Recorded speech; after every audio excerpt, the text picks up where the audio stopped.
fairly brief. Hi, guys. So I've been at Lotame for 8 years, and it's good to be here. I actually just left. You mentioned Andy Munford. I just left a meeting with Andy. He's still our CEO, so it's good to have this long-standing relationship with MediaPost. I want to talk to you for a couple minutes today about data quality and the progress that Lotame's made in the space. And briefly, first, I'll just give you a bit about Lotame if you're not familiar. Lotame has two halves to a digital business, which include a DMP as well as a data exchange. And we use those two pieces of technology in concert to help serve our clients. We like to be looked at by our clients as a data strategy partner. We do consultative services around data to help clients better serve ads, do analytics, et cetera, around their business. So a DMP, the way we view it is a technology that allows folks to collect, organize, and activate your data, both on cookies and device IDs around the world. And then our data exchange, we have about 170 companies that we've used over the years that powers the data exchange. Lotame collects that data and organizes it into segments that we use to serve our clients in the CPG vertical as well as several other verticals as well. We just commissioned a new study that we've just finished where we talked to 300 brand marketers. We had our company talk to them. And what we found is that data quality is a very big issue today, which I'm sure is a pain point for most of you as well. More than 8 out of 10 marketers prioritize accuracy in data, both in targeting and analytics, but only 20% of them are confident in the accuracy of that data.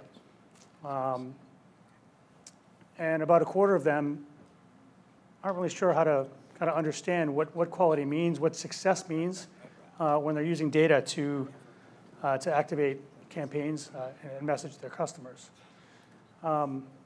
So how do we get here? We commissioned this study because us and our data team at Lotame have been talking to the market for 8 years. Lotame's been in this space for a long time, and we over the years we've grown. We've changed our understanding of the business. When we started out, we were just trying to build scale. So we got as many cookies as we could in the U.S., kind of 2010, 2011, 2012. We added international data, 2013, 2014. We added mobile data around that time as well, so not just cookie-based data for targeting, but also device IDs, both phones, tablets, and most recently TVs. And we've added cross-device in that time as well, which we could take cookies and device IDs and take attributes that went to either one and go back and forth, take cookies and go to device ID and vice versa for those attributes. So the race to scale was a quick one. We achieved that. Today in our exchange, we have about 4 billion profiles worldwide that we see on a monthly basis on the cookie side, and about 2 to 3 billion device IDs. So we have one of the world's largest data exchanges. What we found in the last couple of years is our clients, as they've gotten more sophisticated at understanding how to use different data attributes to target at scale, we found a bigger and bigger need for quality and for accuracy. So we've been studying that for the last couple of years and how we could help our clients achieve more quality. What are the challenges with quality that we found? The first one is confusion. What does quality mean to you, right? When you're talking about data for targeting or for analytics, what does it mean to you? We actually sit on the IAB Data Center for Excellence board. I'm a board member there, and we talk a lot about this. Right, this year, 2017 and 2018, there's a committee called the Data Quality Committee, and they're basically just trying to understand how everybody in the ecosystem thinks about it, and then how do we actually try to standardize it. So the confusion is around different things like labeling. If you said, I have an audience that's full of people that are interested in sports, right? So the label for the audience might be sports. What does that mean? Does that mean people who read articles about sports? Does it mean people that went to sporting events? Does it mean people that bought, hockey equipment at the local store? What does that mean? So that's just to understand what is in that audience. What does it mean? That's labeling. Another piece of confusion is provenance. Where does that data come from, right? So where was it collected? Was it collected in Nordstrom? Did somebody fill out a survey that said, I like different types of shoes or whatever? That data could then be passed to another company into a database. That data could then be passed to another company that took that offline data and onboarded it into a cookie or device ID. Right, so all those things as kind of like a chain of custody of data. What does that mean? And there's accuracy and efficacy, right? And so we're going to talk a little bit about accuracy, which is, does the data do what it says it's going to do? And then efficacy is kind of, does it perform? So that's what confusion can mean.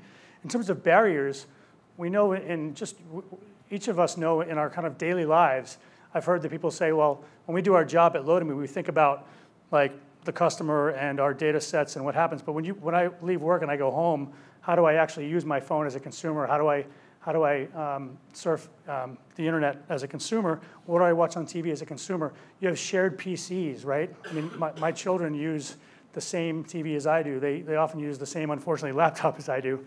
And so, what does that mean for quality and consistency?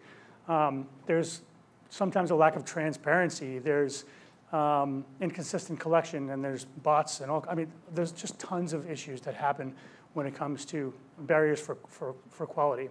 And then finally, standards. So what does it mean when I say to you, we have super accurate data, right? A salesperson might say to you, we have extremely accurate data. We have high quality data from the best sources. What does that mean, right? So what are the standards for that? There are some standards for age and gender data now, today. That goes back a long time in TV, where Nielsen measured data in the 1950s up through today for ratings. They've since transferred some of that rating information into digital. And so that's a standard that can be used for age and gender. What about for interest? What about for sports? What if we said to you, here's an audience of sports. How do you measure if that's quality? How do you measure if it's accurate? What are the standards for that? There are none. There are zero right now in the space. So we're thinking about that all the time, is how can we create a standard for quality and a standard for accuracy around other things besides age and gender in the digital space. I don't need to tell you guys what the impact of inaccurate data is. I'm sure most of you deal with it on a daily basis, but you lose money. If your data is inaccurate. If you're trying to target females 18 to 34 and you only hit 10% of that target, 90% of your budget, if you're spending $1 million, $900,000 of it is being wasted, according to the client. You have inaccurate insights. If you're trying to target me to sell me something, and my children see the ads, you're wasting that spend. So there's a lot of inconsistency there and inaccurate implications. So what are we doing about it? Like I mentioned the IAB. We score all of our 165 data providers. We compare them to each other, and we compare them to the industry as a whole. And we've released a new product called Lotame Precision Audiences, which is a way for us to accurately measure how we reach certain age and gender targets. We started with age and gender. We're going to move to interest and intent in the very near future. A major CPG brand came to us in August of 2017, so over a year ago, and said, we plan to spend 70% of our impressions worldwide on targeting age and gender data at a certain benchmark. We're talking about millions and millions and millions of dollars, and they're going to target this to this certain benchmark. And they came to us and said, we don't know how to do it. We need your help. We need to do it better. And so we spent a lot of time with our data scientists and our data providers to figure out a way to give them an audience that was on target, but also was scaled enough for them to spend their budgets and reach where they needed to reach.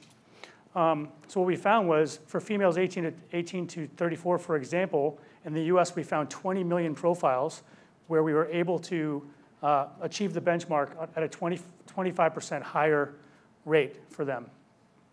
So what can you do now? You can find a data partner that can help you think through all of these issues. And a way to access your data needs to ensure accurate, up-to-date customer data for your campaigns.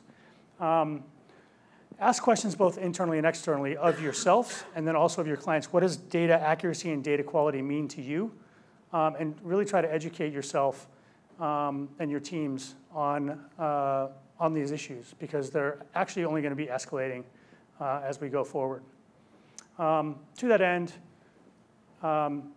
here's the kind of cover of the study. We have a copy of this study available for you today. You can pick it up right there. And there's some all around the room where you can see a lot of these insights that we've discovered from the surveying of these 300 brand marketers.